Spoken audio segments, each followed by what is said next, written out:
Podrías para poner entrar la en cámara, contexto. Rosemer, perdón, para que te vean las personas. Está la cámara puesta, yo me veo.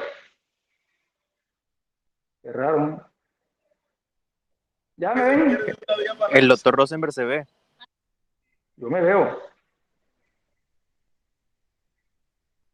Efraín, ¿me Listo, puedes Se ver? ve gracias. Sí, ya. perfectamente. Sí, todo bien, se ¿Sí ve me claro. ves? ¿Sí me puedes ver? Sí, señor. Bueno, Sí. entonces, como te decía, entrando un poco en materia con relación al derecho de petición y aspectos de introducción, recordemos que a nosotros en todos los escenarios, tanto académicos como judiciales, nos han instruido en el sentido de que el núcleo esencial del derecho fundamental de petición radica en su pronta resolución. ¿Ok? Y por ende que esta garantía se materialice en la práctica siempre y cuando las autoridades se den a la tarea de resolver de manera expresa y con el cumplimiento de todos los requisitos las peticiones dentro del plazo legal. Ahora bien, digamos que ese ejercicio del derecho fundamental de petición y esa garantía de pronta resolución se encuentra condicionada a que las autoridades creen unos espacios reales y propicios de acuerdo con las circunstancias de cada persona para que éstas puedan presentar sus derechos de petición o sus peticiones en sentido jurídico pues ya, o concreto hablando. En Colombia existen dos canales o dos vías para la erradicación de las peticiones. Una, la vía presencial a través de medios físicos, bien sea que se radique la petición de manera verbal o a través de un documento. Y la otra a través de canales tecnológicos, medios virtuales, la erradicación de petición a través de un mensaje de datos, por ejemplo, ¿no? Ello, desde luego, abusión del peticionario. ¿Vale? Ahora bien, vemos también que en la práctica esta opción del peticionario de erradicar sus peticiones por una u otra vía se encuentra restringida. En atención a que no es una ilusión, no es raro encontrar que en algunos sectores del país habitan personas que se ven afectadas por la carencia de presencia estatal e igualmente de las tecnologías. ¿Ok? Ello, desde luego, las priva de la posibilidad de presentar sus peticiones de manera virtual a través de un mensaje de texto, quedándole como única vía, como único camino, la presentación o la erradicación personal en medio físico de sus peticiones. Y para ello, desde luego, las autoridades deberán colocar a su disposición unas instalaciones físicas, unos servidores públicos e igualmente establecer unos horarios de atención para la erradicación de peticiones por parte de los usuarios. Bien, entonces, bajo ese contexto vemos que esas personas, esos habitantes de unos sectores de Colombia, única y exclusivamente pueden erradicar sus peticiones de manera física, de manera presencial. Ahora bien, de acuerdo con las circunstancias actuales que vive el país, con ocasión a la declaratoria del estado de excepción de emergencia económica, social y ecológica, hemos visto que el gobierno nacional ha adoptado ciertas medidas de carácter sanitario, como para efectos con la finalidad de evitar la propagación, contener y mitigar todos los riesgos de infecciones que está generando el agente patógeno denominado coronavirus COVID-19. Y de esta suerte ha tomado como medidas de aislamiento, medidas de confinamiento y distanciamiento social, el que todos los servidores públicos que integran las distintas ramas del poder público trabajen desde su casa y empleen como única herramienta para la atención al público y la prestación de servicios a todos los usuarios, los medios tecnológicos. Y no así la posibilidad de erradicar peticiones de manera presencial, pues ello implicaría desde luego el aumento y la colocación de riesgo de ciertas garantías también de carácter fundamental, de carácter constitucional y que también involucra, pues en cierta forma, derechos humanos. Bien, nosotros debemos tener en cuenta, para efecto de adentrarnos un poco ya en la materia, la circunstancia de que Los estados de excepción deben cumplirse, deben de declararse y ejecutarse dentro de un contexto de legalidad. Quiere yo decir que su declaratoria y las medidas que se adopten al interior del mismo deben respetar unas normas también que son superiores, en este caso la Constitución política, los acuerdos internacionales de derechos humanos ratificados por Colombia y la correspondiente ley estatutaria de estado de excepción. Y dentro de esta normatividad se ha consagrado expresamente que se le prohíbe al gobierno nacional, entre otras, suspender el ejercicio de los derechos y libertades fundamentales o constitucionales. Y de igual manera, suspender el funcionamiento de las ramas del poder público y las distintas entidades u órganos que lo componen.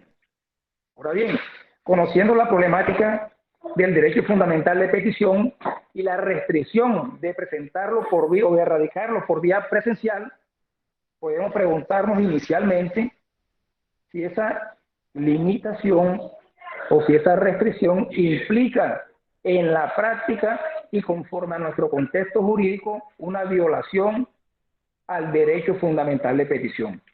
Ahora también hago una advertencia, ¿no? Para efectos de emitir de pronto los juicios o las opiniones, y cada quien se formará su propio concepto.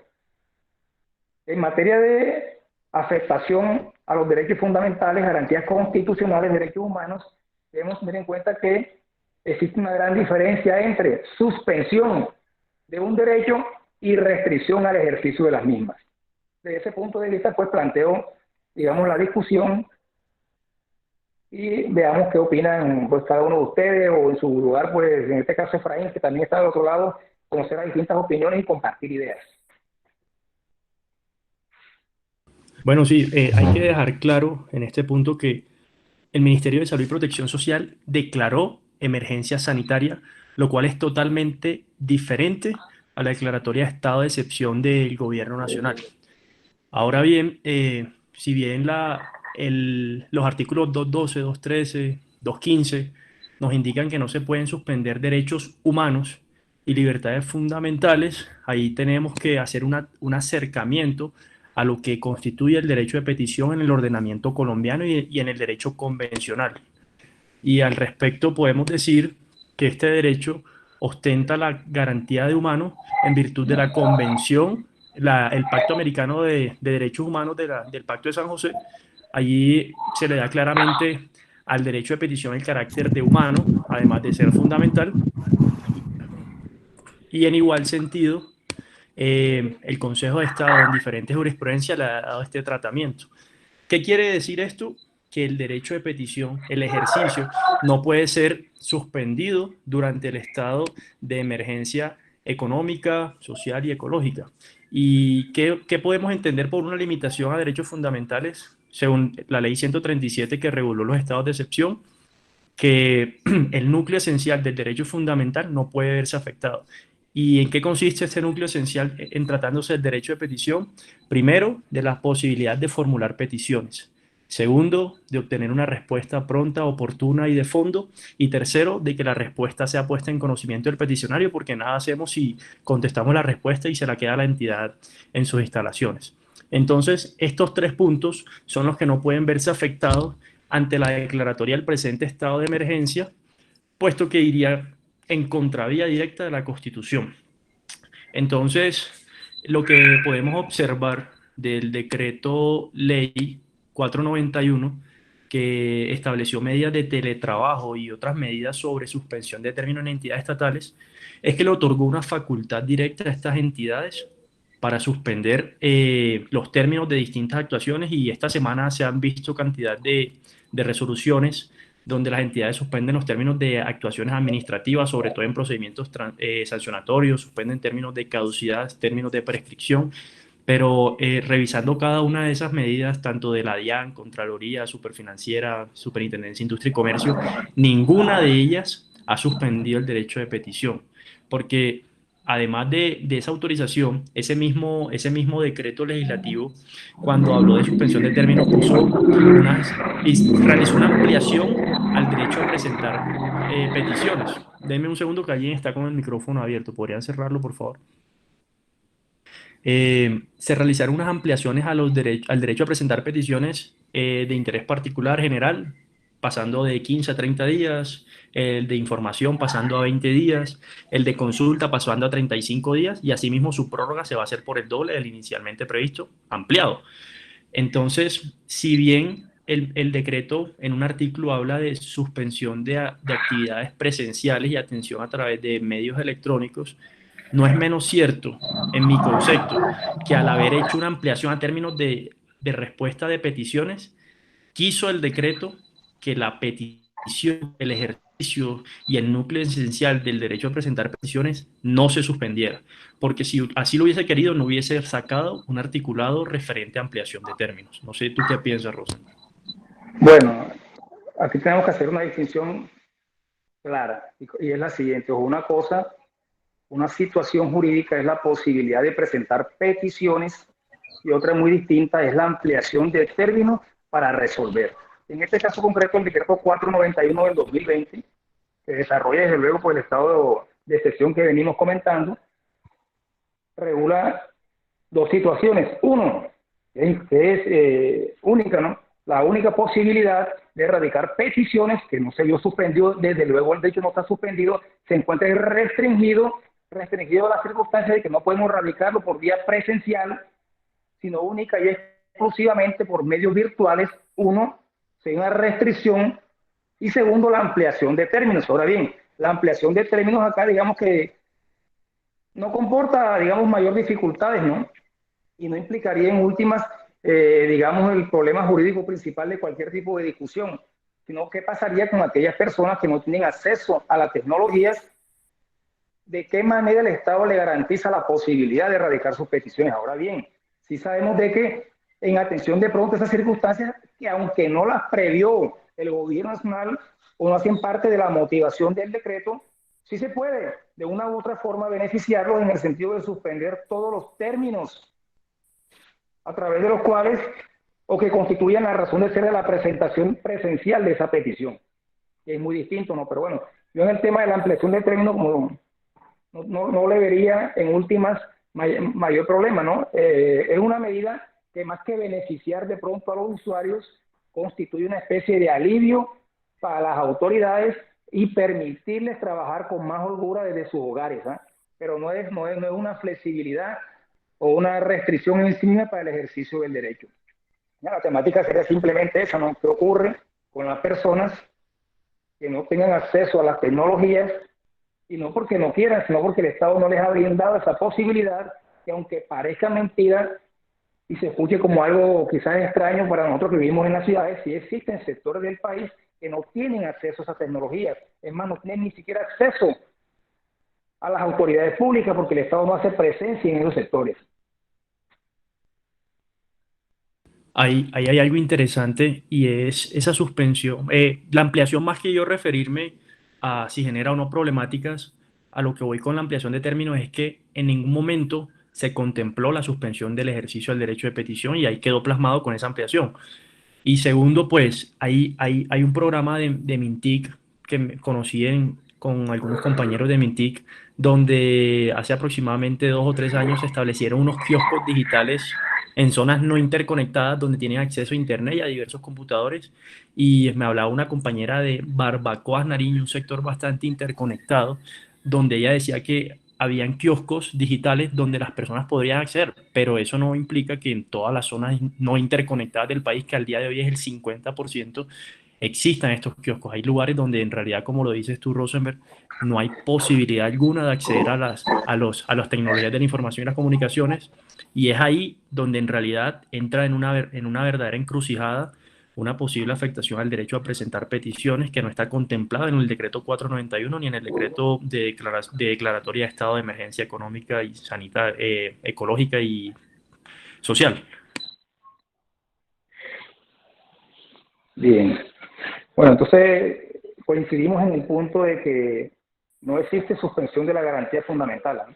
Bueno, digamos que otro aspecto que me llamó la atención cuando estuve leyendo la ley 137 del 94, que es la estatutaria de los derechos de los estados de excepción, en el artículo 4, dentro de los derechos cuya limitación y desde luego suspensión se encuentra eminentemente prohibida, no encontramos en ese listado el derecho fundamental de petición, no lo encontramos. Sin embargo, si ubicamos uno que en última lo incorpora, que es la libertad de expresión. Y ya sabemos que dentro de esta libertad de expresión se encuentra indiscutiblemente subsumido el derecho fundamental de petición, porque una de las formas para garantizar esa libre expresión, esa libre difusión de las opiniones, de mis juicios, de mis conciencias, es la erradicación de peticiones para obtener información de parte de las autoridades públicas. Entonces, desde ese punto de vista, pues también podemos decir de que efectivamente esta garantía fundamental de carácter constitucional se encuentra incluido dentro de las prohibiciones dirigidas al gobierno nacional y que no puede suspender.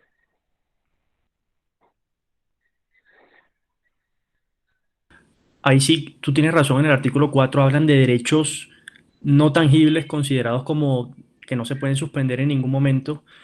Y si bien no contemplan la petición, yo en la lectura que realicé también advertí que no contemplan el de la libertad de expresión, que es la extensión que se le da en tratándose de peticiones de información. Sin embargo, los artículos 5, 6, 7 y 15 dejan totalmente prohibida la Claro, suspensión de derechos fundamentales. claro. Y dentro de ellos, el artículo 5 te habla de la libertad de expresión. Ahí sí lo tocan. Claro, esa prohibición de suspender. Entonces, ¿qué pasa? ¿Qué ocurre? Bueno, yo te digo que aquí la cuestión es, más que suspender, la restricción. Ahora bien, fíjense esto. Una vez que vemos abierta la posibilidad de restringir un derecho fundamental, y en el tema concreto el de petición nos preguntamos, ¿la adopción de esa medida habrá cumplido con los requisitos consagrados en la ley estatutaria de estado de excepción para ser adoptada? Y desde ese punto de vista, determinar su legitimidad. Si leemos esas normas, la ley o la norma que acabo de mencionar, vamos a evidenciar que dentro de ella se establece que dentro de los aspectos materiales de esas medidas, la misma debe reunir los requisitos de finalidad, necesidad, o hablamos de la justificación de la incompatibilidad, la proporcionalidad y la no discriminación. ¿Okay? Aquí se hace también como una especie de test de razonabilidad frente a la adopción de la medida, confrontándola con la situación fáctica que se ha presentado y la utilidad de la misma respecto a la posibilidad de mitigar, contrarrestar o evitar la prolongación de los efectos de aquella problemática que dio lugar a la declaratoria del estado de excepción, ¿vale? También podríamos, digamos, realizar un breve análisis de esos aspectos contenidos en la medida. ¿Qué me preocupa a mí de ese estado de excepción? Ahí ampliaron los términos para las autoridades estatales en el efecto de dar respuesta. Pero ¿qué pasa si una petición que inicia un procedimiento administrativo, la autoridad advierte que esta persona tiene que cumplir porque su petición está incompleta o que tiene que hacer trámites asociados a su cargo para completar la petición? La autoridad no contempló ese aspecto sobre la petición incompleta, peticiones oscuras o reiterativas, y los dejó tal cual como lo establece el CEPACA. Entonces, sí es una medida un poco desproporcional en cuanto alivia cargas de la entidad pública, pero no tiene en cuenta que tanto entidad pública como personas particulares se encuentran en las mismas condiciones por las medidas de aislamiento. Entonces, ese mes podría verse insuficiente cuando se trate de trámites ante otras entidades o de aportar documentos que deben adelantarse ante notaría, porque a pesar de que existe una ley antitrámites, hay documentos como los de materia pensional que necesariamente deben adelantarse ante notarías. Entonces, hay un poco de desproporción en las medidas adoptadas por gobierno nacional para aliviar cargas de particulares. Bueno, nosotros yo siempre que estoy en clase con los estudiantes, fíjate que, bueno, tocamos el tema que tú acabas de mencionar ahora digamos que las peticiones incompletas y el deber, porque es un deber que tiene la autoridad de realizar el requerimiento al usuario para efecto de que aporte la prueba o la documentación necesaria para resolver. Y nos encontramos con que el artículo 9, numeral cuarto, prohíbe a las autoridades, en primer lugar, la solicitud de documentos, pruebas o certificaciones de hechos que reposen en sus archivos. Pero no solamente, digamos que la norma se queda ahí, porque si revisamos el decreto 235 del 2010, si mal no estoy diciendo el número, lo podemos corroborar ahora, allí se consagra que cuando el documento repose no solo en los archivos de la entidad que va a resolver, sino en los archivos de otras entidades públicas, la carga probatoria la tiene la misma administración. Desde ese punto de vista, tendríamos que no le sería de recibo a la autoridad realizarle requerimientos a los usuarios y mucho menos suspender o conceder el plazo de un mes para que complete la documentación o aporte las pruebas. ¿Qué ocurrió en el contexto jurídico colombiano y también en el contexto administrativo? Que las autoridades han sido perezosas en el sentido de celebrar convenios interadministrativos que les permitan acceder a la base de datos de las autoridades públicas y revisar en línea o simplemente solicitar las copias de los documentos y la información pública que reposen en sus archivos para no afectar al usuario. Ahora, cuando uno le preguntan en la práctica, ¿usted qué prefiere? Pues yo prefiero buscar la prueba, porque si no me desgasto más en la práctica. Desde un punto de vista práctico, me resulta benéfico que el usuario suma la carga, pero teniendo en cuenta que la ¿No quieres que te veas? ¿Quieres que te vea? No, pero tranquila. Inclusive en decreto ley 019 encontramos esa prohibición de exigir documentos que se encuentren en otras entidades.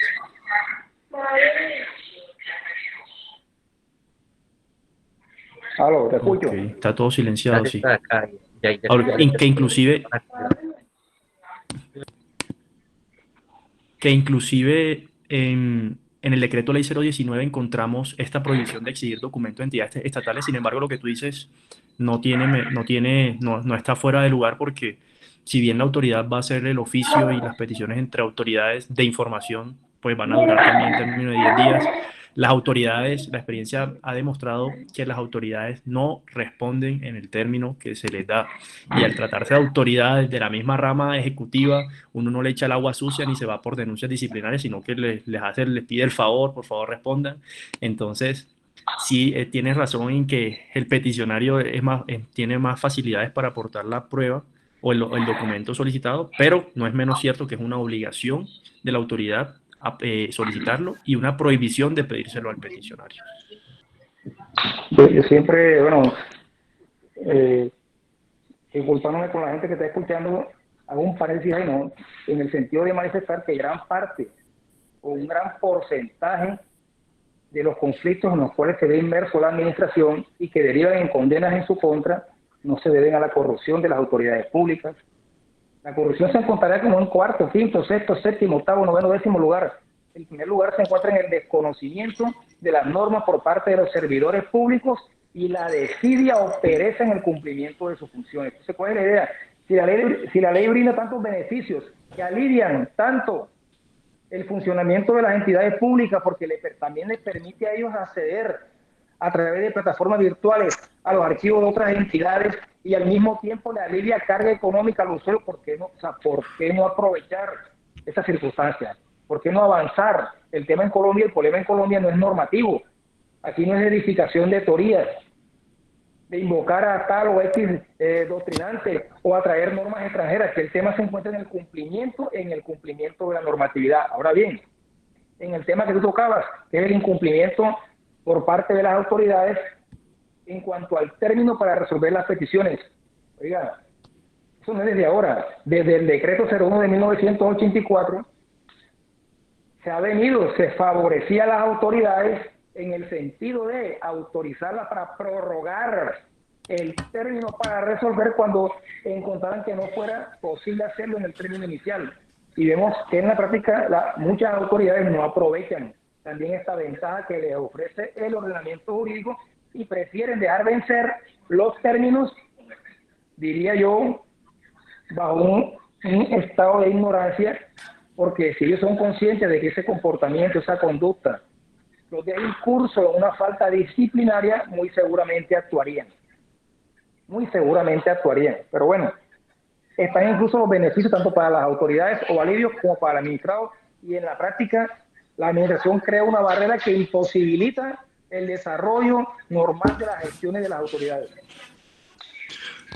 Rosenberg, hay una pregunta, un problema jurídico interesante y es esas autoridades administrativas que decidieron suspender términos de sus trámites administrativos, ¿qué repercusiones tiene esto con las peticiones ya radicadas? Es una pregunta bastante interesante.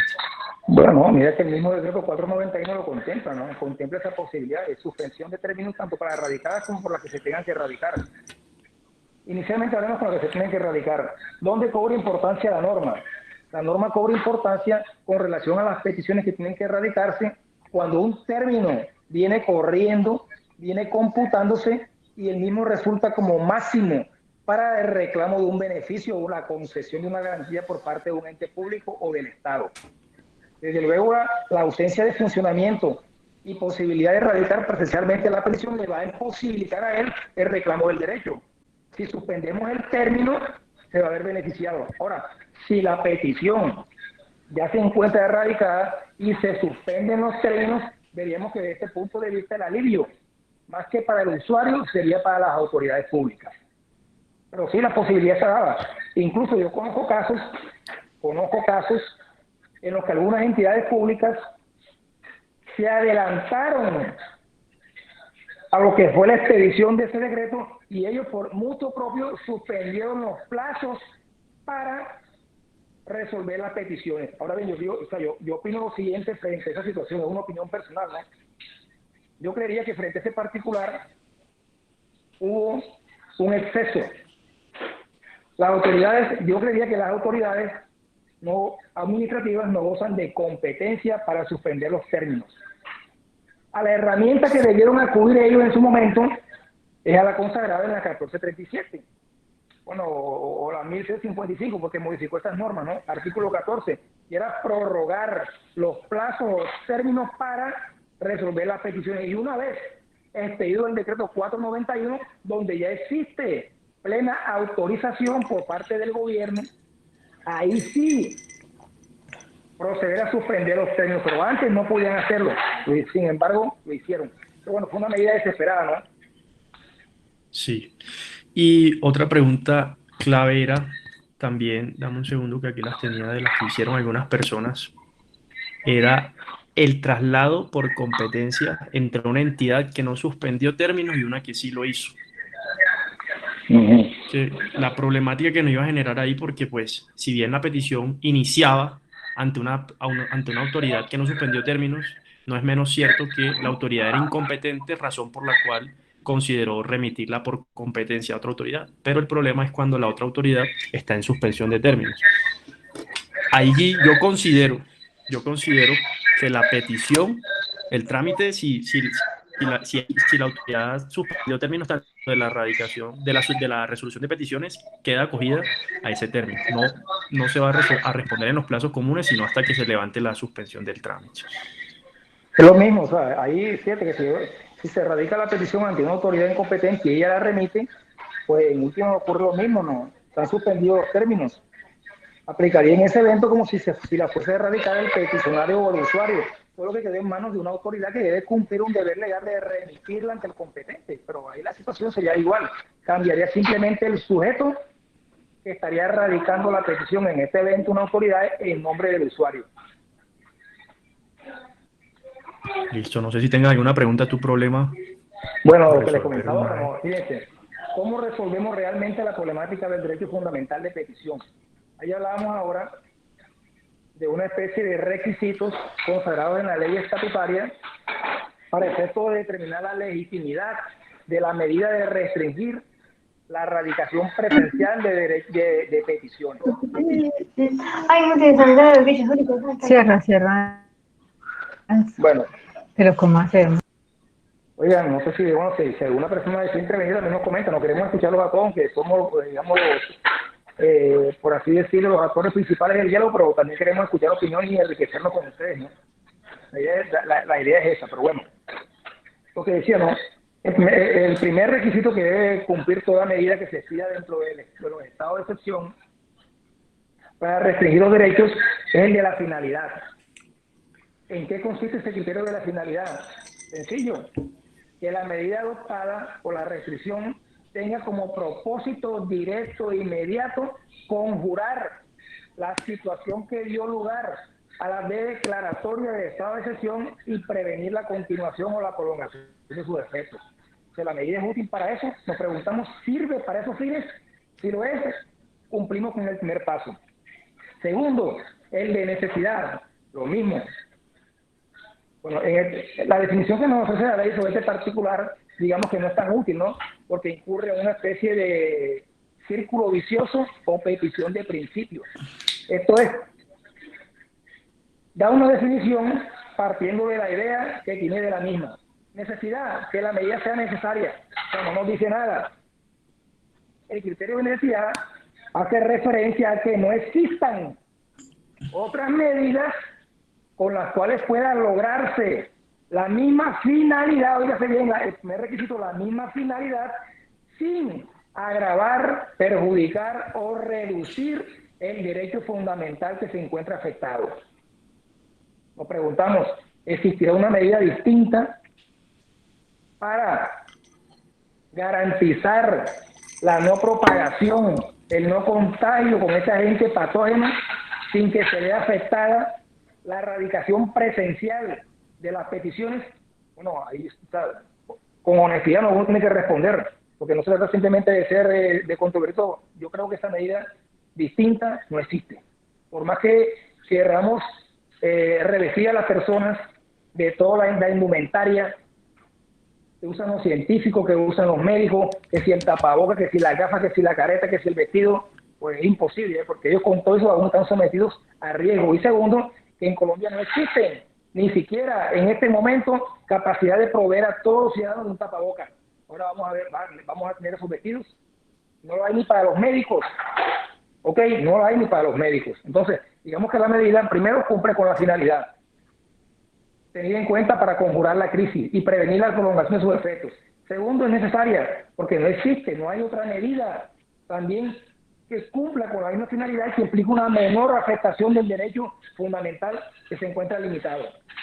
Tercero, bueno, ya que hablamos de inaplicación o suspensión de normas, de la justificación de incompatibilidad, la justificación de las razones por las cuales vamos a suspender normas que resultan manifiestamente contrarias al estado de excepción. Bueno, ahí de pronto tendríamos algunas opiniones encontradas, ¿no? Porque ya la misma normatividad del Código de Procedimiento Administrativo nos brindaba herramientas para resolver las peticiones en un plazo mayor, Pero bueno, aquí digamos que en aras de la situación que implica la gravedad, una calamidad pública, estaríamos justificando la medida, pero con la observación de que aquí no se ha suspendido ninguna norma, ¿ok? No hay suspensión de normas. Se realizó una modificación normativa, más no suspensión de normas vigentes en el momento. Y lo otro es que la modificación normativa es transitoria, ¿ok? Transitoria, tiene un carácter transitorio, así establecido por el mismo decreto 491, y su vigencia llega hasta el agotamiento de la circunstancia o el cumplimiento del término de vigencia del estado de excepción. A mí ahí me genera un poco de incomodidad ese decreto 491 sobre ampliación de términos, porque dice que va hasta que se supere la emergencia decretada por Minsalud, más no el estado de emergencia decretado por el presidente de la República. Y si nosotros vemos esa resolución 385, perdón, del Ministerio de Salud, ellos dicen que la emergencia sanitaria irá hasta que se subsane el estado a su condición anterior, que puede ser antes, o se prorrogará si es posterior.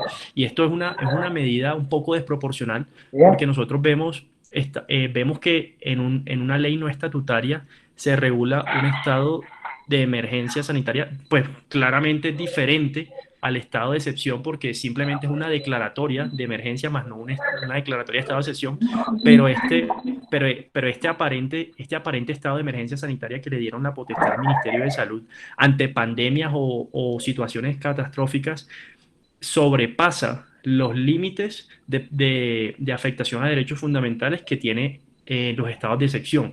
¿Por qué sobrepasa, por qué esa emergencia decretada por MinSalud sobrepasa los límites de los estados de excepción?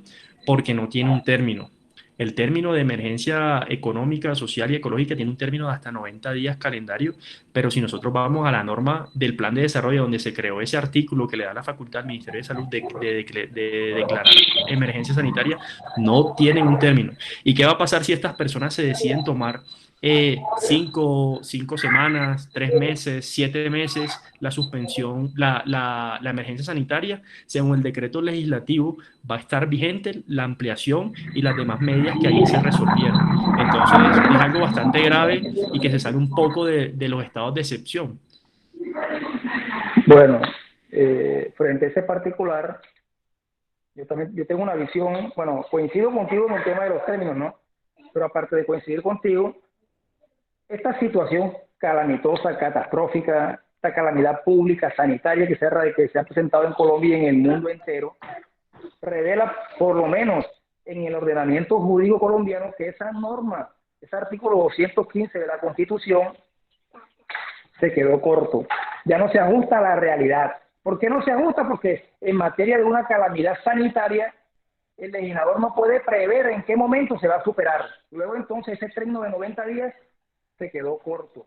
Allá hay que pensar hacia el futuro, y yo diría, ¿no?, en el futuro inmediato, porque las medidas no se pueden, las medidas que se adopten no van a poder satisfacer las necesidades sanitarias en 90 días calendarios con la gravedad de que son calendarios, ¿no? Entonces, yo creería que se debería reformar sobre ese punto la Constitución y dar de pronto o brindarle, si bien es cierto que puede implantar un plazo, también dar la posibilidad de que pueda prorrogarse indefinidamente mientras subsistan las condiciones. Ahora, Claro. de pronto una emergencia económica si está más al alcance del ser humano. Quizás una emergencia social está más al alcance de maniobra y de capacidad de solución del ser humano, pero una emergencia sanitaria que no fue originada, entre comillas, por el ser humano, sino que es un agente patógeno externo a él, ¿cómo podemos prevenir de que en 90 días efectivamente va a quedar resuelta? Ahora, recordemos que cuando se profirió o se promulgó esa Constitución del 91, quizás no se previeron estas catástrofes sanitarias, y ahí quizás la limitación en el tiempo de la vigencia de este estado de excepción. Y como digo, debe ser objeto de revisión, y este es el momento. Este es el momento. Sí, pero yo también estoy de acuerdo en que no debe ser un término de 90 días porque hay situaciones que se salen de nuestras manos, pero esa ley del plan de desarrollo de Todos por un Nuevo País sí deja demasiado abierta la emergencia, la declaratoria de emergencia sanitaria porque no establece un término. Y si el decreto legislativo del presidente en el cual se determina que la suspensión de términos que puedan decretar entidades o la ampliación de respuestas a peticiones se va a ampliar hasta cuando se supere la emergencia decretada por Ministerio de Salud, lo deja aún incierto y por más de que la voluntad sea buena, cuando esta situación se supere, que puede ser en 3 meses o en 1 o en 10, la autoridad no va a tener un límite sobre la prórroga o no de este estado, de esta emergencia decretada por Ministerio de Salud. Bueno, aquí saludo al colega César Mercado, nos hace un comentario importante. Él dice de que es peligroso dejar abierta la posibilidad que el término debe existir. Yo comparto que debe existir un término, ¿no? Pero tampoco podemos desconocer de pronto las circunstancias especiales que puedan acontecer en un momento determinado. Eso no podemos desconocerlo. Ahora bien, tampoco podemos desconocer lastimosamente, ¿no? Porque y es una cuestión histórica y quizás en todos los estados.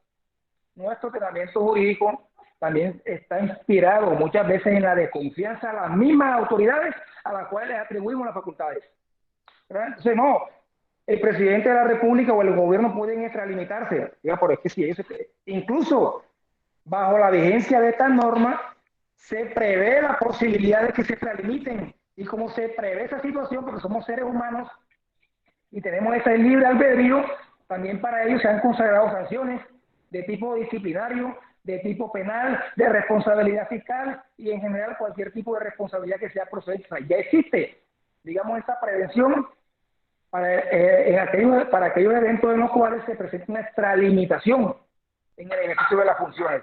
Entonces yo pienso que más que pensar en la extralimitación, que como lo manifiesto es previsible, pensar más de pronto en que se ejerzan los controles, que también existen en control, pero son muy perezosos, salvo cuando quieren.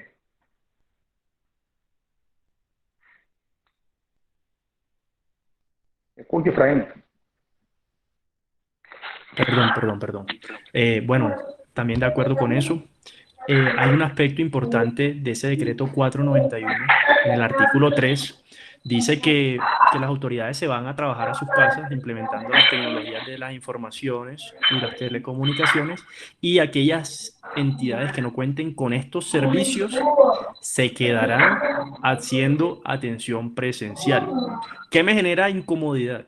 Que ese artículo primero te dice eso, el que pueda teletrabajar, vayas a su casa y sigue trabajando, pero más adelante, el tercer párrafo de ese artículo te dice que en eventos que por condiciones sanitarias no se pueda atender presencial, se irán hacia sus casas. Pero entonces ahí genera el mismo artículo un contrasentido, porque primero nos dice váyanse a la casa si tienen elementos tecnológicos, y después el mismo artículo en el párrafo siguiente nos dice, sí, pero si por razones sanitarias es necesario que se vayan a la casa y no tienen elementos, váyanse igual. ¿Qué solución le encuentro yo ahí? Porque más que generar la problemática y darle una solución, el correo certificado. Si a mí una entidad no me va a atender ni presencial ni virtualmente, le mando la petición por correo certificado, porque el derecho a presentar peticiones no puede ir en desmedro por un estado de emergencia máxime cuando es fundamental. Bueno, el problema también es que encontraría yo frente a la posibilidad que estás tú pues brindando, planteando, es que los medios también digamos, de comunicación, de correo, correspondencia, se encuentran también suspendidos, salvo que sea para efectos directos de atención de la emergencia. Y lo otro, fíjate, ¿cómo puede Pero yo? bueno, antes de que avance un poco ahí, como el servicio postal es un servicio público esencial, el gobierno Sí, nacional sacó un decreto prohibiendo la suspensión de dicho servicio. Hoy, sabemos hoy que Ministerio, hoy no están Ministerio de operando como Justicia, corresponde, ¿no? Porque tú lo sí, sabes que no están sí, operando. a media máquina sí están. Por más que exista la norma, no están operando como corresponde. O sea, eso hay que dejarlo claro. Y por eso Sí. yo hablaba de que a veces en Colombia la norma se queda en el plano eminentemente teórico. O sea, esa norma tuvo como único objetivo evitar que en el plano jurídico se evidenciara una violación que sí se evidencia en el plano práctico, porque sí está ocurriendo. ¿Ok? Bien, lo otro es esto, fíjate. Cuando yo trato de armonizar esa norma que tú acabas de comentar, del deber que tienen las autoridades de dar el servicio presencial cuando no dispongan de las tecnologías, encontramos no solamente incompatibilidad interna en el mismo decreto, sino con otras normas que ya ha proferido el gobierno nacional, en el que limita la circulación de personas, incluyendo dentro de ellas los servidores públicos, salvo que la locomoción de ellos sea para eventos estrictos de prevenir, conjurar o atender la crisis sanitaria. Ese es el único objetivo. Y segundo, para efectos personales de atención médica y búsqueda o provisión de alimentos. Además, es Sí, imposible la locomoción. Y y desde luego pues, también evitar supuestamente, la paralización del servicio público, pero bueno, pero solamente para efectos de atender la crisis sanitaria, para ningún otro efecto. sí es cierto, y además eso que tú dices tiene mucho sentido, porque el mismo decreto establece unas excepciones. Por ejemplo, la efectividad de derechos fundamentales. Estas peticiones no se podrán suspender ni sus trámites. Sin embargo, lo que tú decías está limitada en estricto sentido la libertad de locomoción.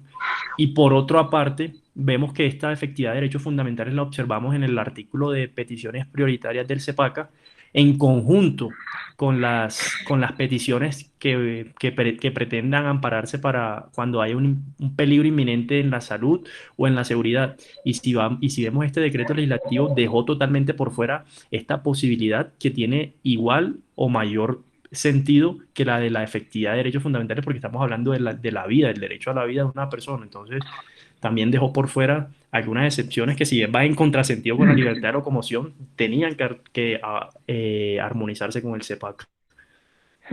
Nos dice la doctora, no sé, bueno, Natalia Otálvaro, que entonces no tenemos garantías.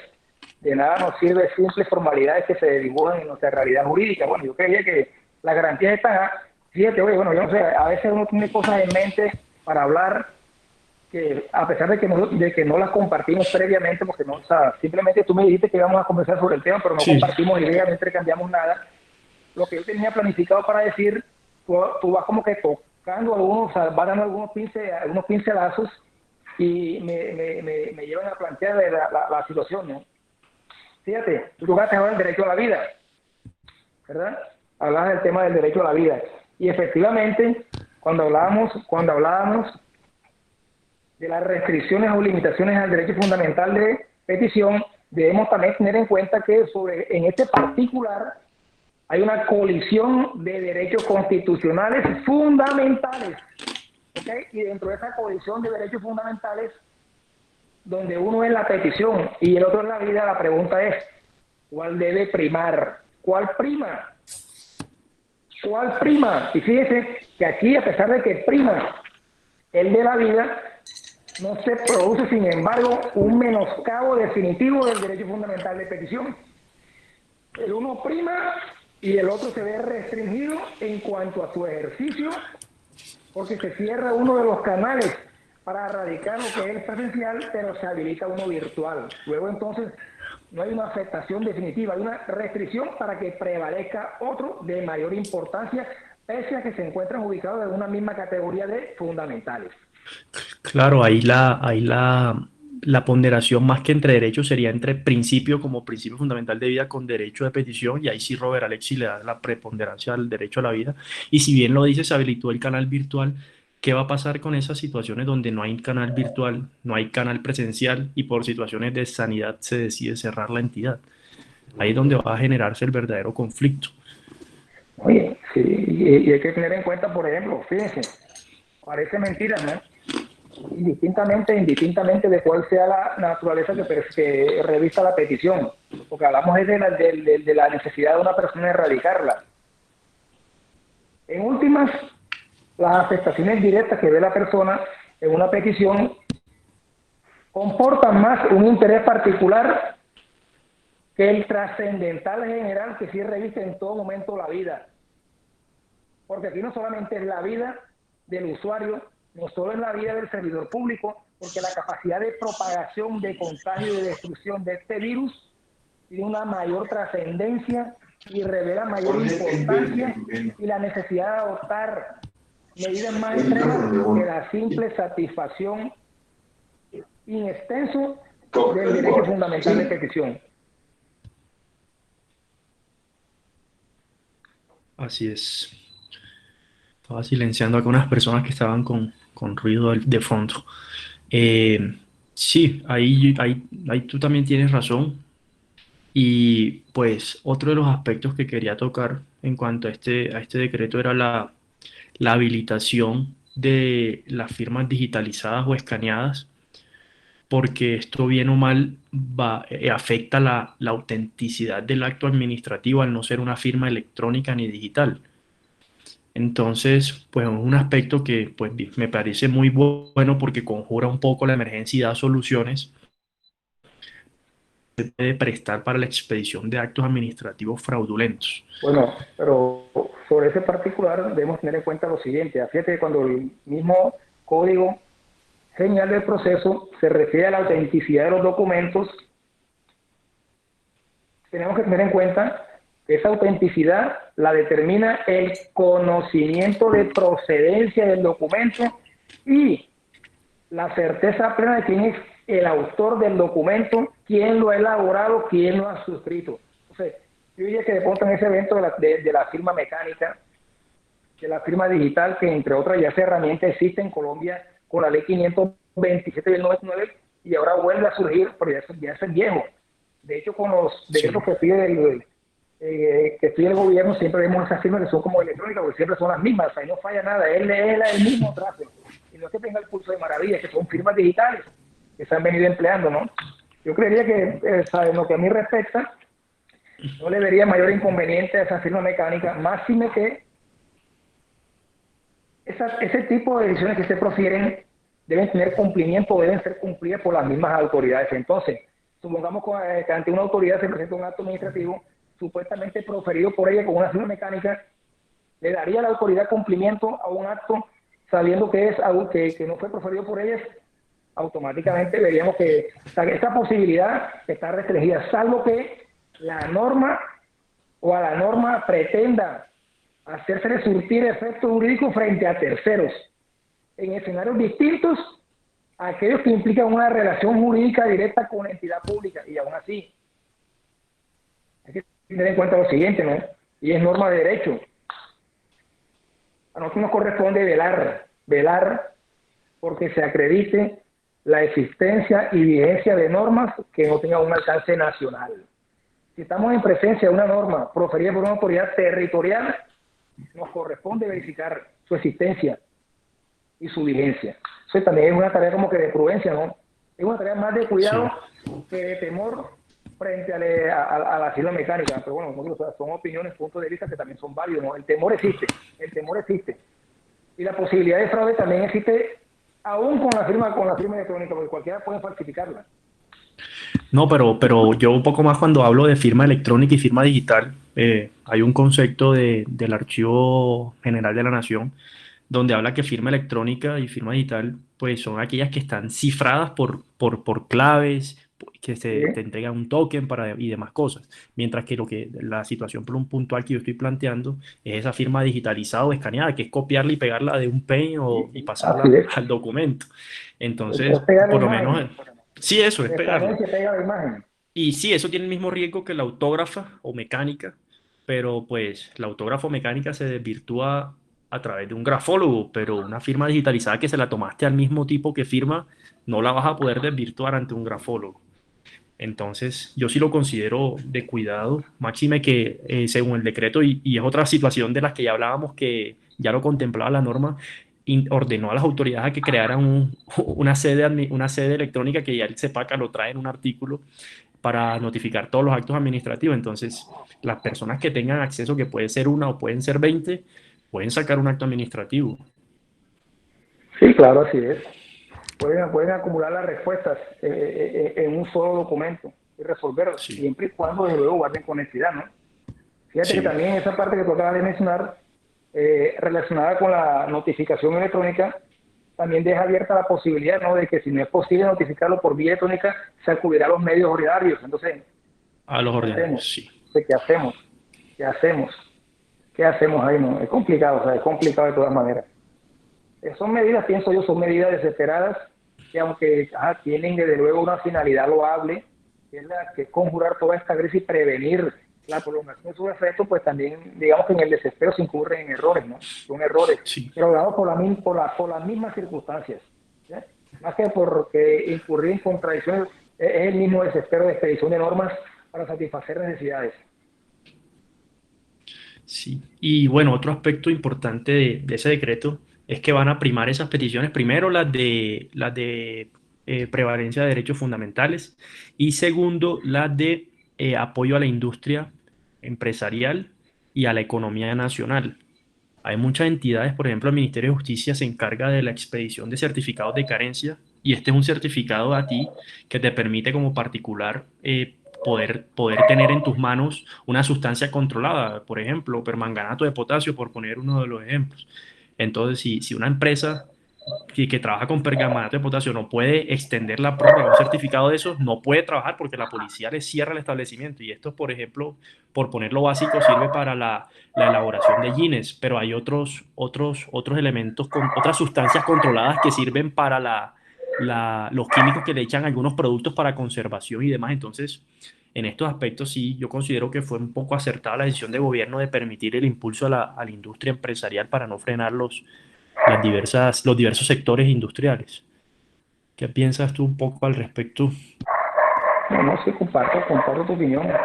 Intento ampliar un poco más ahí sería ya redunda, pero sí, en el grosso modo es lo que como tú lo comentas. Así es, estoy de Ok. acuerdo. Comparto tu opinión. Entonces, No sé si de pronto quiere brindarle la oportunidad a alguno de los que están por acá que nos están sí, acompañando. eso te iba a decir, si ya terminaste de No, no he exponerlo. terminado, pero como digo, de pronto Ok, brindarle la oportunidad a alguno, porque a veces estamos leyendo lo que están sí, sí, escribiendo, pero de una. eh, Había una persona, Natalia Otálvaro y Rafael Porto, nos habían hecho importo, sí, importo. Después si quieren, unos de pronto si comentarios. quieren expresar algún tipo de opinión frente a lo que estamos comentando acá.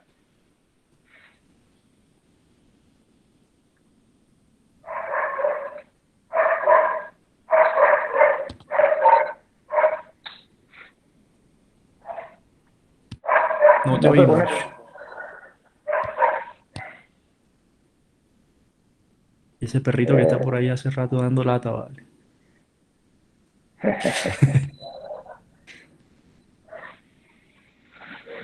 Se nos fueron los Natalia participantes. Álvaro. Buenas, buenas Ok, noches. ahí está.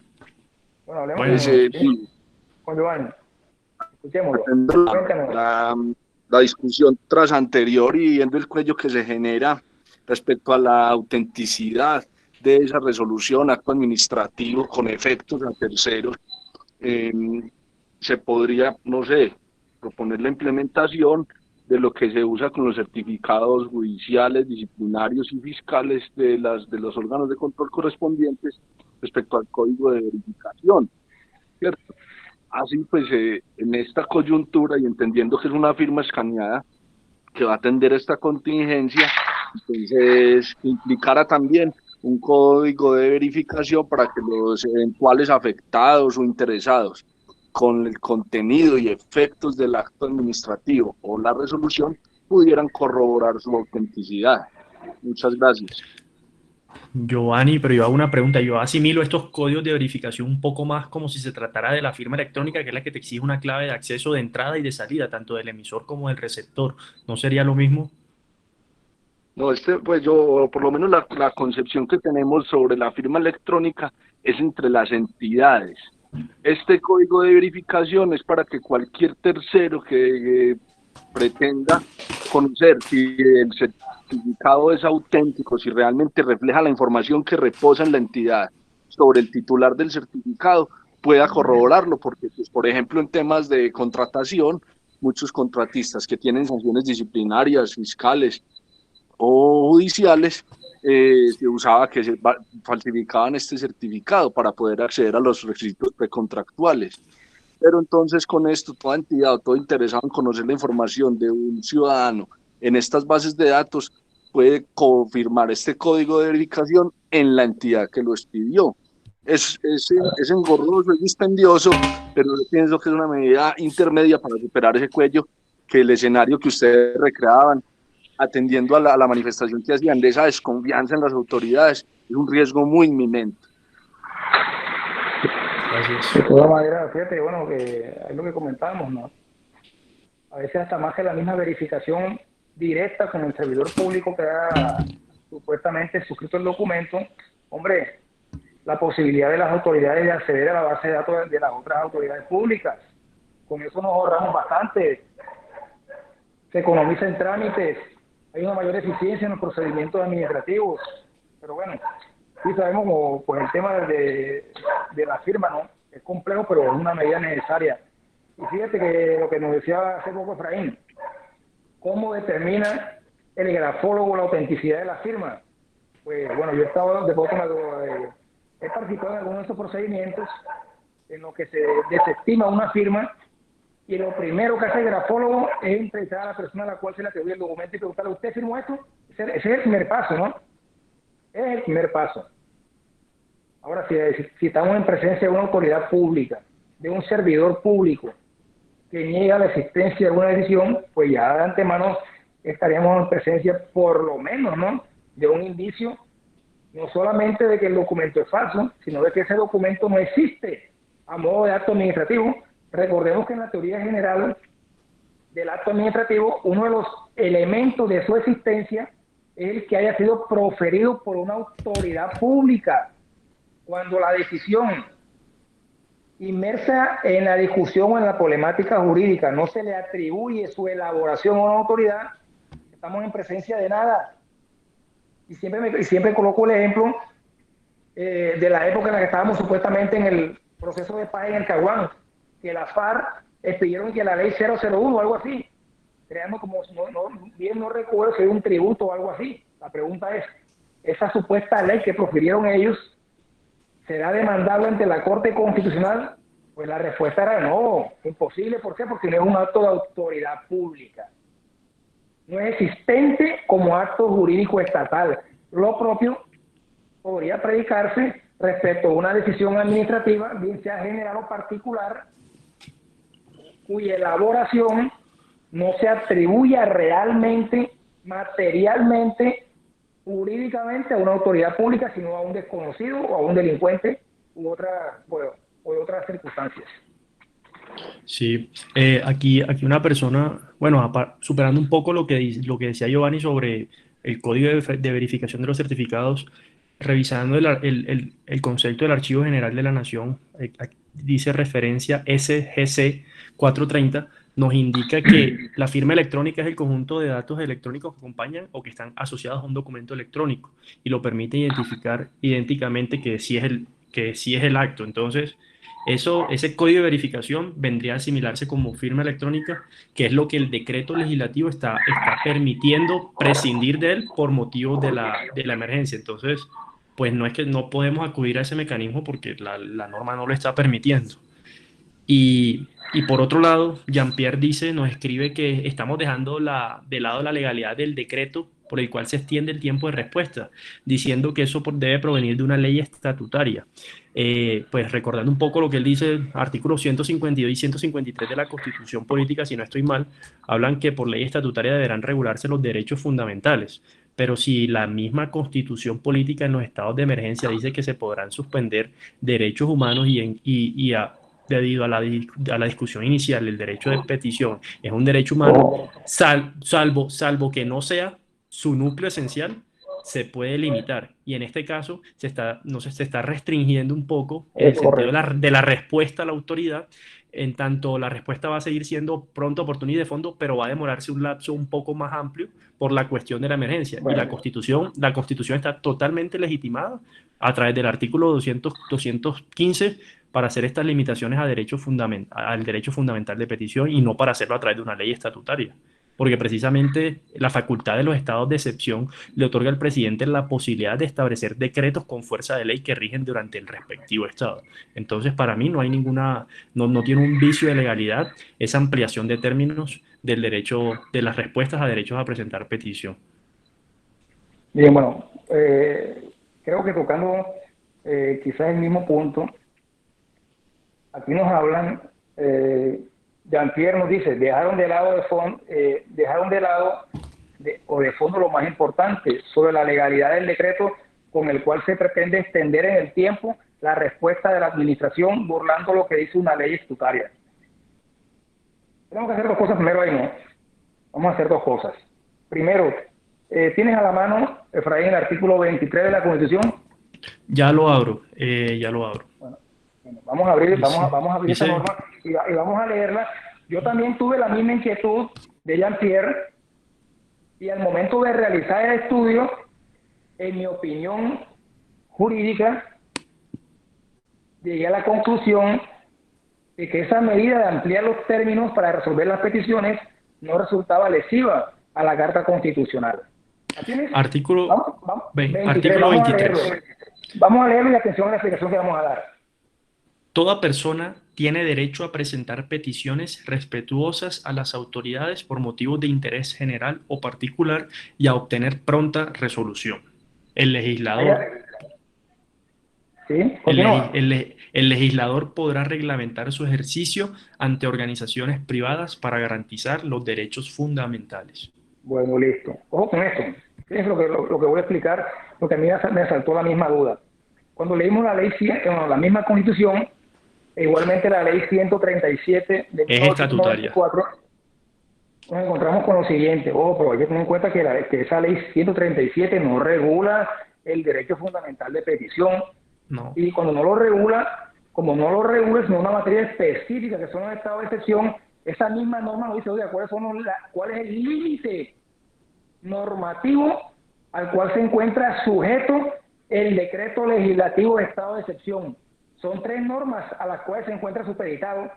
Una, la Constitución Política, tratados internacionales de derechos humanos ratificados por Colombia, y en tercer lugar la ley 137, no ninguna otra ley. Bien, claro. Bajo ese punto de vista vamos bien, ya creamos cuál es el marco normativo al cual debe obediencia el decreto legislativo de estado de excepción. Segundo, ya tú leíste la norma.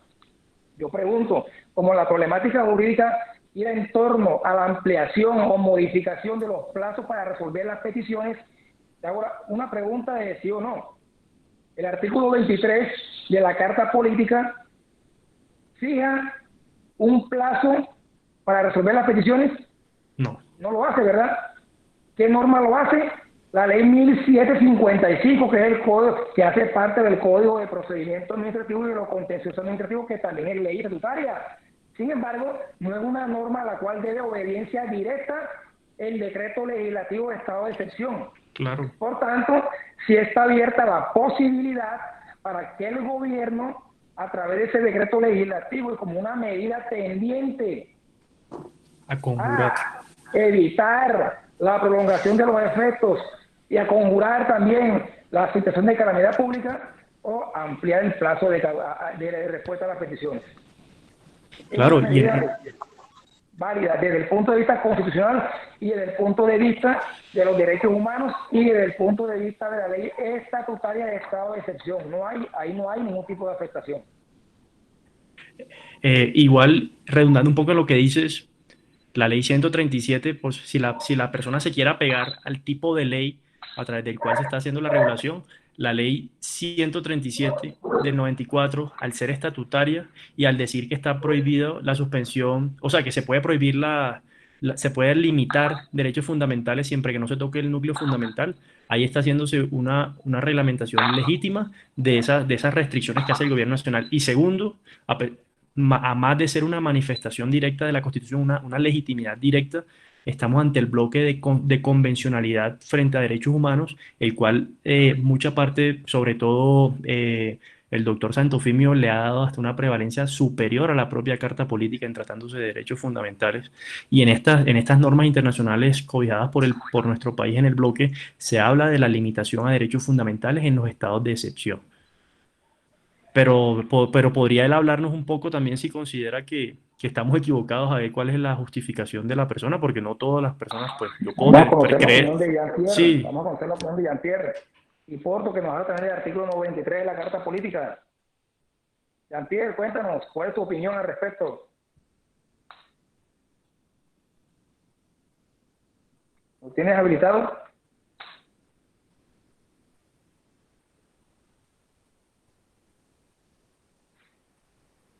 no, Rafa entonces nos puede ilustrar también.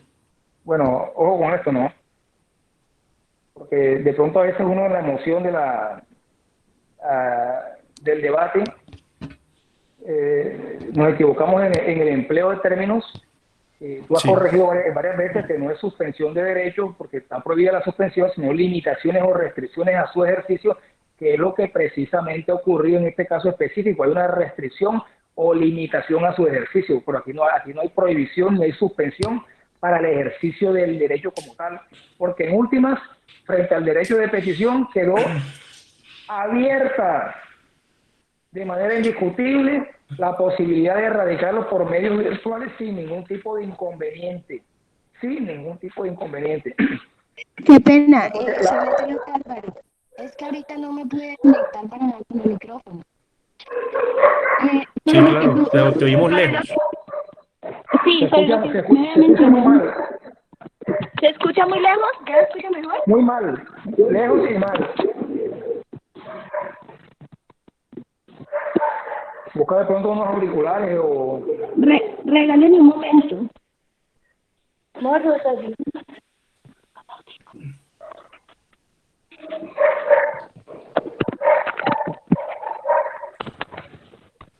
¿Aló? ¿Ya me escuchan mejor? Te escuchamos. Sobre lo que me habías mencionado de una colisión de derechos fundamentales que sería el de la vida y el derecho de petición, que me dijiste que sí, o sea, que prevalece el de la vida, pero el otro no se va a ver menoscabado, pues, de gran manera, por decir. Hay una restricción, indiscutiblemente, pero bueno, si quieres, escuchemos, mejor te escuchamos. O sea, por lo menos en un caso específico, que es sobre una interna que cumple con los requisitos para la libertad condicional, y sabemos pues que las condiciones salubres de los centros penitenciarios son pésimas y de que eso se va a extender allí de manera grave. Entonces, si ella cumple con estos requisitos, ya para la libertad condicional, y ella hace su derecho de petición ante el INPE para que él dé vía libre o concepto favorable, para pues asistir a la jurisdicción judicial. Entonces, o sea, ¿qué respuesta va a tener ella o qué garantía va a tener ella si esos términos del derecho de petición se amplían y o sea, ¿en qué va a terminar? ¿Cómo se va a concretar tal situación? Bueno, te voy a hacer, te hago una precisión, ¿no? Que no es novedosa, desde luego, sino que es algo que ya viene, que ha sido decantado por la Corte Constitucional con suficiente anterioridad. Y es que, el derecho de petición no tiene vocación de aplicarse o de invocarse en el contexto judicial. La solicitud que radica esa persona no sería un derecho, no sería en ejercicio del derecho fundamental de petición, sino dentro del contexto o en el escenario judicial. Ahora bien, desde luego también que esa persona se va a ver limitada, y fíjate, que la resolución a esa solicitud de ella no está sujeta a los mismos términos del derecho de petición, sino a la normatividad penal correspondiente. El juez dispondrá de sus términos legales contenidos en el código específico de la materia para resolver, pero no serán 15 días, no serán 10 días, no serán 30 días, ni la ampliación de que trata ahora el decreto 491 del 2020, ¿no? Entonces, desde ese punto de vista, no habría afectación al derecho fundamental de petición. Eso estaríamos en el contexto judicial. Ahora bien, la posibilidad de erradicar memoriales, sabemos que también las autoridades judiciales han dejado abiertos los canales electrónicos, podemos radicar memoriales por esa vía también. Sí, pero un poco de precisión frente a eso también. Si la persona tiene alguna solicitud que realizar, la persona privada de la libertad, ante una autoridad administrativa, no juez, ahí sí también la jurisprudencia de la Corte Constitucional desde el año 92 ha sacado su línea que si bien las personas privadas de la libertad tienen un derecho a presentar peticiones, este derecho se ve con una garantía superior cuando lo que se está invocando son relaciones referentes a su libertad. Entonces, si está dirigida ante una autoridad administrativa y es una situación referente a su derecho a la libertad, pues a pesar de que existe una ampliación de trámites, el trámite será preferente como lo establece el artículo 20 del CEPAC. Pero no en el contexto administrativo. No, por eso yo hablo del contexto solamente administrativo. No, el judicial sí tiene razón y está la jurisprudencia que dice que cuando la petición se dirija ante una autoridad judicial se regirá por los términos judiciales, más no Claro, porque administrativos. es que también otro, ¿no? Si existe una orden de libertad, ¿cuál sería el motivante o la justificación de erradicar una petición ante el IMPEC o las autoridades penitenciarias para que la cumplan? Ahí no aplicaría tampoco el derecho fundamental de petición. Ahí es un deber legal de acatar una orden judicial. Bueno, muchísimas gracias por la aclaración. Bueno, a ti por la inquietud que también nos alimenta con eso y aprendemos también, ¿no crees? Sí, Quedamos claro que sí, esperando. ese es el propósito de estos debates. Jean-Pierre dijo que iba a buscar los libros. Jean-Pierre fue a buscar los libros. No sé si ya volvió. Tienes que buscarla, Jean-Pierre, busca primero la Constitución, el artículo 215 y la ley 137, que ahí están los limitantes o los referentes jurídicos bajo los cuales pueden moverse las facultades del gobierno nacional en estado de excepción, no hay más, no hay otros, ahí están los limitantes. Por ese particular se resume el principio de legalidad que está sujeto el estado de excepción o los decretos legislativos que declaran los estados de excepción. ¿Alguna otra persona de pronto que quiera manifestar su opinión, aportarnos una idea, enriquecer el debate? Yo creo que estas clases virtuales ya yo tuve la experiencia toda la semana pasada en la maestría y esto es bastante tedioso si solo habla el profesor. Yo me quedé hasta dormido en una de esas clases, entonces yo creo que podríamos abrir el espacio ya a preguntas de personas puntualmente o de debate también podría ser.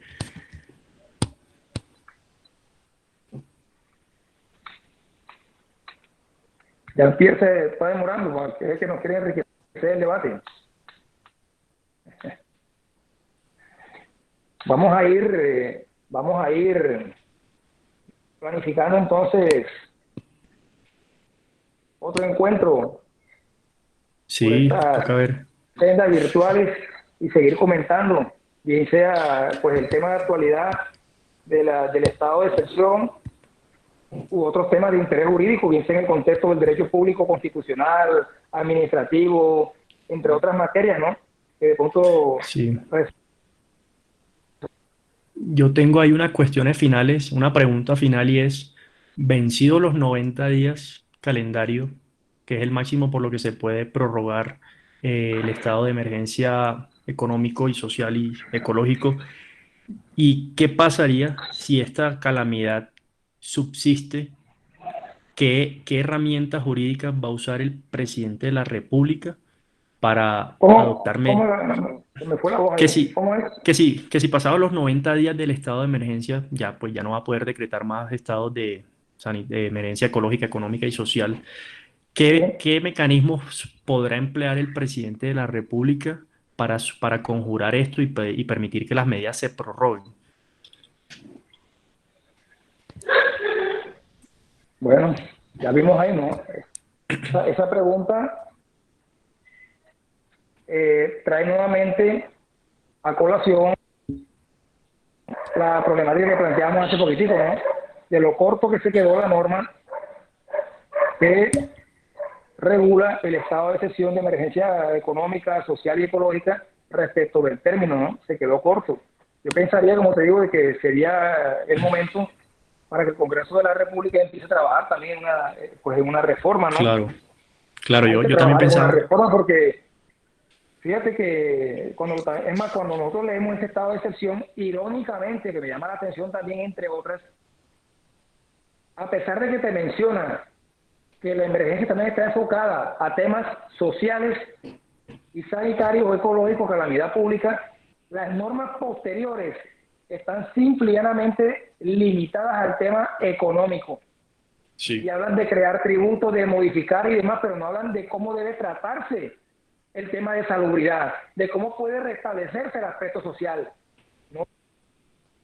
Medida acertada para ello y el plazo específico en el evento de que sea una emergencia sanitaria y se escape de la órbita de control de la autoridad. Ese aspecto tiene que ser regulado necesariamente. Yo considero que son tres las opciones que tiene el gobierno nacional. Uno, ir concertando con Congreso de la República para sacar una norma de parte del Congreso que extienda estas medidas que está tomando la presidencia hoy en día con sus facultades extraordinarias. Segunda, que se acuda a esa ley del plan de desarrollo Todos por un Nuevo País en el artículo que remite la declaratoria de estado de emergencia sanitaria y motivados en esa ley se expidan los actos administrativos para conjurar la situación. Y tercero, eh, que el tercero era, bueno, primero era acudir al Congreso de la República, segundo, acudir al artículo del plan de desarrollo y como tercero, ok, ya recordé, acudir al artículo 296 de la Constitución Política. Esto puede generar un poco de controversia. Yo te comentaba que no lo conozco, no lo conocía a profundidad, pero en temas pasados lo tocó el maestro Santofimi en una conferencia que hubo y dijo que, voy a leerlo para poner en contexto a las personas. Dice, para la conservación del orden público o para su restablecimiento donde fuere turbado, los actos y órdenes del presidente se aplicarán de manera inmediata y de preferencia sobre los gobernantes. Entonces, ¿a qué voy yo? Si el presidente dice que necesita establecer el orden público en materia y por tanto va a extender medidas de aislamiento y de suspensión de términos o de ampliación de términos, creería yo legítimamente que estaría facultado por ese artículo. No sé qué piensas tú. Bueno, nosotros cuando hablamos de esos conceptos que tú estás empleando, son más aplicables al tema de la conmoción interior, ¿no? Entonces, De la conmoción. Es que sí, son más acercados a conmoción. Exacto, eso es conmoción interior, eso no es emergencia económica, social y ecológica, que es el problema, ¿no? Es el problema. Ese es el inconveniente, es el gran inconveniente. La regulación del 215, insisto, se quedó corta. Aquí el tema de pronto, bueno, sí, sabemos que tenemos que buscar una solución. Es una solución. Y con la siguiente problemática, fíjate, aquí en materia del poder público existe una concesión de beneficios para ciertas autoridades que se le niega a otras. Por ejemplo, te hago lo siguiente. En materia judicial, ningún juez puede alegar o invocar la ausencia de norma para omitir la resolución de un problema jurídico. Él tiene que buscar la solución. Acudir a los principios generales del derecho, a aplicar la equidad, el valor de la justicia, como sea, pero tiene que resolver el problema jurídico. En materia de derecho público, concretamente de las autoridades administrativas, se encuentran frente a una restricción. Y esa restricción consiste en que solamente pueden hacer aquello que les está permitido. Ellos no se manejan dentro del campo de la capacidad del derecho privado, que podrían hacer todo aquello que no esté prohibido, que es a la inversa. Entonces, la pregunta es, si no se puede, ¿cómo actúa la autoridad dentro de qué contexto? Hay que, para estos eventos de emergencias, yo sí estoy de acuerdo y lo planteo, en estos eventos de emergencia, de situaciones extraordinarias, no solamente debe ser extraordinaria la situación, sino también las facultades que se le concedan a las autoridades también, que cedan los parámetros normales con las limitaciones, desde luego, que ya conocemos, ¿no? Oiga, cuidado, usted va a aceptar la Constitución, pero oiga, ¿cómo es posible que en esta eventualidad la restricción para poder continuar con la adopción de medidas que son convenientes, entre otras, sea un término? Ni siquiera que la emergencia no concuerda o no ensambla con una, porque si ensambla, aquí el problema es el término de vigencia del estado de excepción. Es eso lo que tienen que entrar a modificar las autoridades, más que la simple vigencia de los decretos de carácter tributario. Sí, señor. Listo. Bueno, Efraín, no sé, pienso que han sido productiva la charla. Sí, estuvo buena. No sé si alguien tenga alguna pregunta, si no, para ir finalizando ya el tema.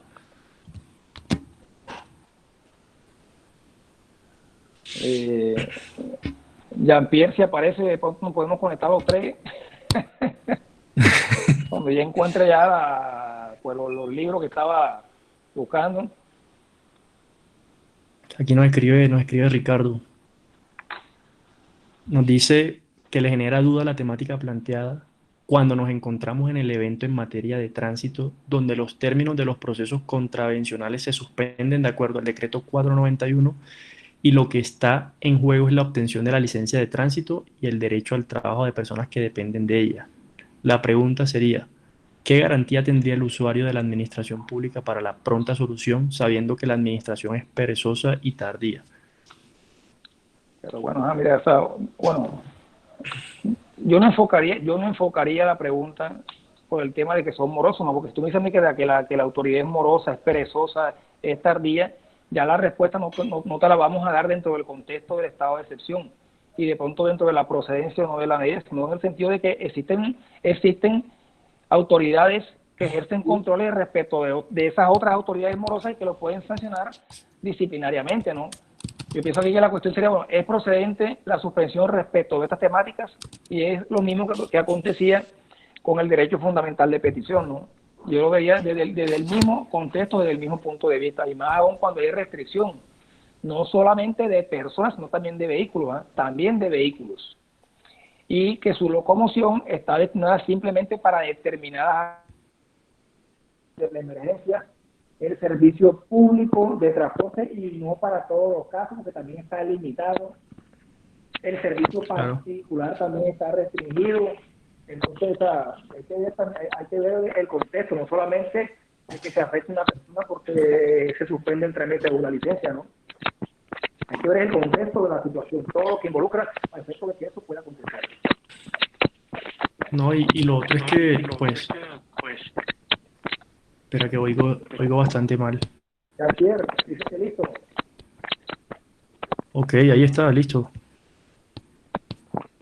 No, es que nos exponga el argumento entonces. ¿Te escucha?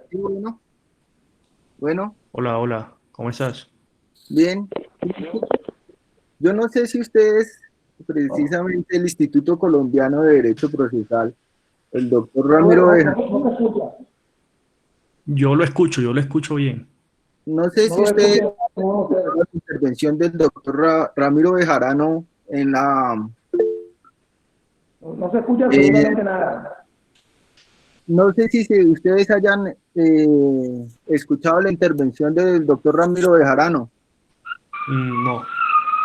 Él precisamente plantea que mediante un decreto de emergencia no se puede modificar una ley estatutaria. Y ustedes, pues, con todo respeto, ese yo creo que sería uno de los temas de fondo frente a esta discusión, ¿no? Porque es que ustedes están legitimando, así con su discusión, están legitimando un golpe mortal, pero mortal al derecho de la información. Y más que todo, ahorita, que el ciudadano de a pie necesita andar informado, necesita saber, necesita gestionar esa incertidumbre en la que estamos. Segundo que todo, no estoy de acuerdo con lo que ustedes dicen que mediante el estado de excepción sí se puede modificar el contenido, o mejor dicho, que se puede modificar que no se puede modificar el núcleo esencial del derecho de petición, pero aquí lo están haciendo.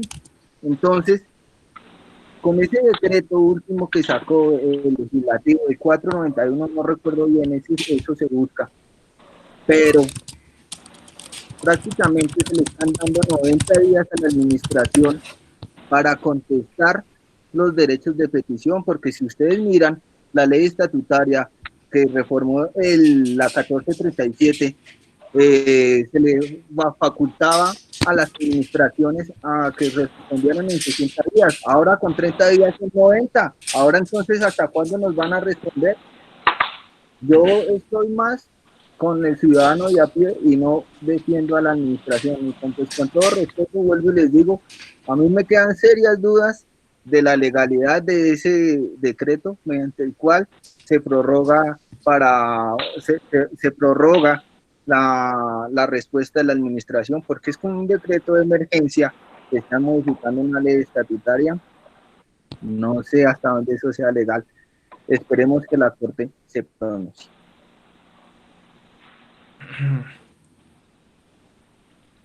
Bueno, no, ya creo que nosotros, bueno, por lo menos de parte mía ya di la opinión y por eso que no sería como que repetitivo, ¿no? Y también comentó de la norma de la misma ley 137 que consagra cuál es el marco y el principio de legalidad al cual se encuentran sujetos los decretos legislativos de estado de excepción. Entonces, pero bueno, es una opinión, ¿no? Es una opinión válida, un punto de vista. Yo sí quisiera dar una opinión como reforzando un poco el tema de Jean-Pierre, porque también me genera algo de inquietud. Y es la ley 137 del 94 establece que se pueden limitar derechos fundamentales siempre que no se afecte su núcleo esencial. Y precisamente la sentencia C951 de 2014, que es la que estudia la constitucionalidad de la ley 1755, ley estatutaria de derecho de petición, señala el deber de resolver de manera oportuna dentro de los términos legalmente establecidos como un factor del núcleo esencial del derecho de petición. Por lo tanto, ¿hasta qué punto estar extendiendo esos términos o tocando esos términos legalmente establecidos en ley estatutaria está afectando el núcleo esencial del derecho de petición? Bien, si nosotros leemos las normas relativas a los estados de excepción, fíjense que en el punto de la capacidad que tiene o la competencia que tiene el gobierno nacional para modificar normas incompatibles, no excluye dentro de esa posibilidad normas de carácter estatutario, no las excluye, tampoco dice de que no se puede hacer con los códigos, restricciones que sí existen, por ejemplo, para expedir decretos de ley en ejercicio de facultades extraordinarias otorgadas por el Congreso de la República, que en ese evento sí existe la limitación que no puede modificar leyes estatutarias, no puede modificar ni expedir leyes orgánicas, leyes cuadros ni códigos. No puede bajo esas facultades. Ahora bien, estamos en el contexto de un decreto legislativo proferido para declarar la existencia de un estado de excepción, la norma no discrimina y sin embargo hay un principio de legalidad al cual se encuentra sujeto, vuelvo y repito, ¿no? La Constitución, los tratados internacionales sobre derechos humanos ratificados por Colombia y la ley estatutaria de estado de excepción. Ahora bien, digo lo siguiente, ¿cómo podemos decir o bajo qué contexto decimos de que la ampliación del término afecta el núcleo esencial del derecho fundamental de petición si en últimas se está dando una directriz para que se responda? Hay una directriz de respuesta. Ahora, la fijación de ese plazo, pregunto, ¿es irrazonable, desproporcionado que sería otro juicio de pronto que se podía realizar, porque no solamente la competencia, es la razonabilidad y proporcionalidad de la medida. Es decir, la misma ley 1755 autorizaba a las autoridades para ampliar hasta el doble el plazo para resolver la petición y no se veía como algo desproporcionado porque se va a ver en este momento. La restricción, la afectación al núcleo esencial de este derecho fundamental se refleja en la medida en que se fijen plazos desproporcionados o se autorice a la autoridad para resolver cuando le dé la gana, con el perdón de la expresión, ¿no? Ahí sí sería evidente y manifiesta la afectación al derecho fundamental de petición. En otro, en mi humilde opinión, considero de que no habría afectación.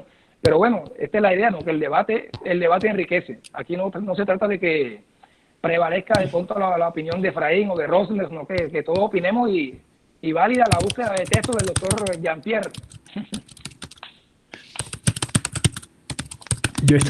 Ayer estuve leyendo algo en convenciones internacionales ratificadas por el país, ahora mismo no recuerdo el nombre de esa convención, y esa convención hablaba de derechos fundamentales y de estados de emergencia y de la suspensión de derechos fundamentales y hacía un listado.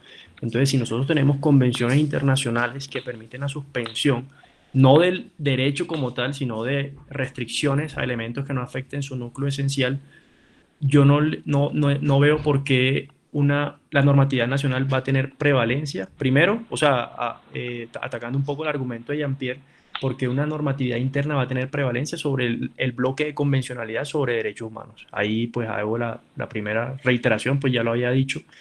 Y segundo, cuando la ley 137 del 94 fue expedida, al ser estatutaria tuvo un control por parte de la Corte Constitucional. Y si esta normatividad en sus artículos 4, 5, 8, 15, 16 hablaba de limitación a derechos fundamentales siempre que no se afectara su núcleo esencial y la Corte Constitucional en su momento avaló ese articulado, es porque va necesariamente acorde con la Constitución, considero yo. Bueno, hay otra cuestión importante que de pronto tocaba Jean-Pierre, ¿no?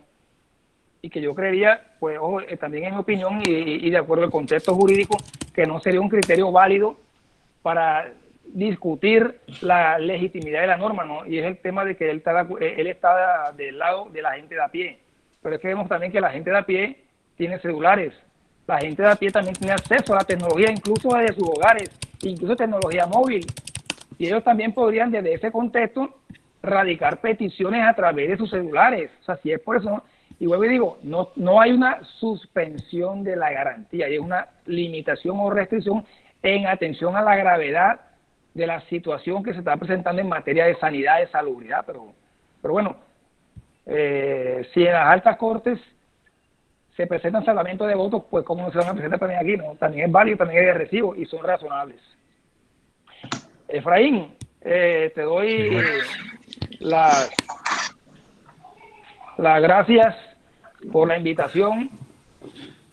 Me compartes el material y porque se me está ya descargando el celular lastimosamente.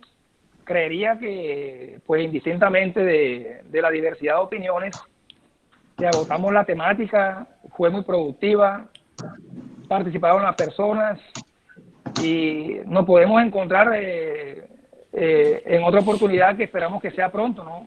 Para que sigamos debatiendo, conociendo nuestros puntos de vista y enriqueciéndonos a nivel jurídico, intelectual y en las diversas materias que despierten nuestro interés. No, sí, muchas gracias a ti, Rosmer, por la invitación, aceptarla, venir aquí a hablar, disponer del tiempo un viernes, a pesar de que estamos en cuarentena, uno está descansando hoy. Y Jean-Pierre, Rafa, las personas, Natalia, todas las personas que participaron, muchas gracias por venir, asistir, escuchar toda la carreta que le echamos aquí. Y pues futuras invitaciones se las haremos llegar en caso de que se realicen. No sé si tengan algún punto antes de cerrar. Saludos a la futura campeona Kelly Ríos, que por ahí anda. A los estudiantes también del semestre de la Cerro Arboleda. Saludos también a María Rosa, Porto, los demás también que se han unido. Y bueno, Efraín, gracias, ¿no? Seguimos de pronto, ahora te llamo y seguimos conversando. Listo, gracias. Hasta luego a todos. Gracias por la asistencia. Chao.